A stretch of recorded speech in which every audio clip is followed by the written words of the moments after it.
আমি অবশ্যই অপু বিশ্বাস আর শাকিব খানকে একসাথে দেখতে চাই। আমার খুব ইচ্ছা যেদিন ওদের দুজনকে একসাথে দেখবো সেদিন আমার মতো খুশি আর কেউ হবে না। এবং সেই পুরনো জুটিকে আমরা নতুন করে আবার দেখতে পাবো, কোনো সম্ভাবনা কি আছে শাকিব অপু এই জুটিকে আমরা আবার দেখবো? হয়ে যায়। আমি যে তোমাকে একটা ব্যাখ্যা বলবো, এরকম তো প্রচুর ব্যাখ্যা বিভিন্ন জায়গায় মানে বিচ্ছিন্নভাবে দেওয়া হয়েছে প্রোগ্রামগুলোর মধ্য দিয়ে, সেই ব্যাখ্যাগুলো নকল হয়ে যায়।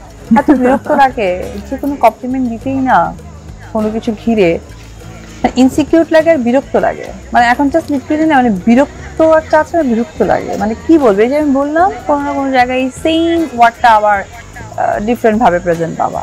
এরকম প্রশ্ন আমাকে হাজারো লোক করেছে যে শাকিব অপুর তো একটা জায়গা আছে গ্রামগঞ্জ থেকে শুরু করে, আমার মনে হয় যে বাংলাদেশের প্রত্যেকটা মানুষের ভিতরে হৃদয়ে একটা এই নামটা একটা জুটিবদ্ধ নাম, শাকিব অপু শাকিব অপু। হ্যাঁ, আর সিনেমাও তো আমরা কম করিনি, প্রায় 72টা সিনেমা করেছি, 72 এক্স্যাক্টলি।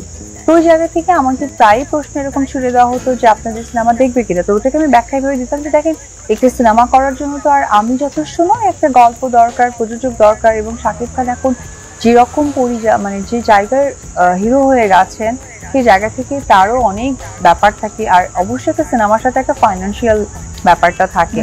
তো সবকিছু মিলিয়ে যদি কখনো ব্যাটে বলে হয় তাহলে কাজ করতে পারি। সেম ধরনের উদাহরণ বিভিন্ন জায়গা থেকে আসে, সেই জন্য হাস্যকর লাগে। এই জন্য মানে মন খুলে কথা বলতে গেলে এখন ধরো আটকে যায়। আগে অপু বিশ্বাসকে কিন্তু দর্শক একটু খোলা মনেই পেত, এখন একটু চুপচাপ না। কি বলবো বলো, মানে মনের কথা বলেও শান্তি নাই, কাজ করে শান্তি নাই, দেখে শান্তি নাই, সংসার করে শান্তি নেই, বাচ্চা নিয়ে শান্তি নেই, স্কুলে গিয়ে শান্তি নেই, জামা পরে শান্তি নেই। আমার মনে হচ্ছে তুমি মানে আমার নাম বলছো তাতে করে শান্তির মা মরে গেছে। আমি মাত্র বলতে নিয়েছি শান্তি, মানে আমার শান্তির মা মরে গেছে, মানে এত অত্যাচার একটা জীবন হয়ে গেছে। বন্ধুরা, দর্শক চাচ্ছে আবার অপু বিশ্বাস শাকিব খানের একই সাথে একটি ছবি। কেননা বন্ধুরা, তারা জুটি হয়ে অনেকদিন কাজ করেছিল, আর সবার পছন্দের নায়ক নায়িকা হচ্ছে অপু বিশ্বাস আর শাকিব খান। দর্শক এখনও পাগলের মতো ভালোবাসে তাদের জুটিকে। তো চাচ্ছে যে সবাই মিলে অপু বিশ্বাস শাকিব খান আবার একই সাথে ছবি করুক। দেখতে পাচ্ছেন আজকে আমাদের অপু বিশ্বাস কিন্তু অনেক সুন্দর হয়ে গেছে, আগে থেকে মডেলিং করতেছে, এখন দেখতে পাচ্ছেন।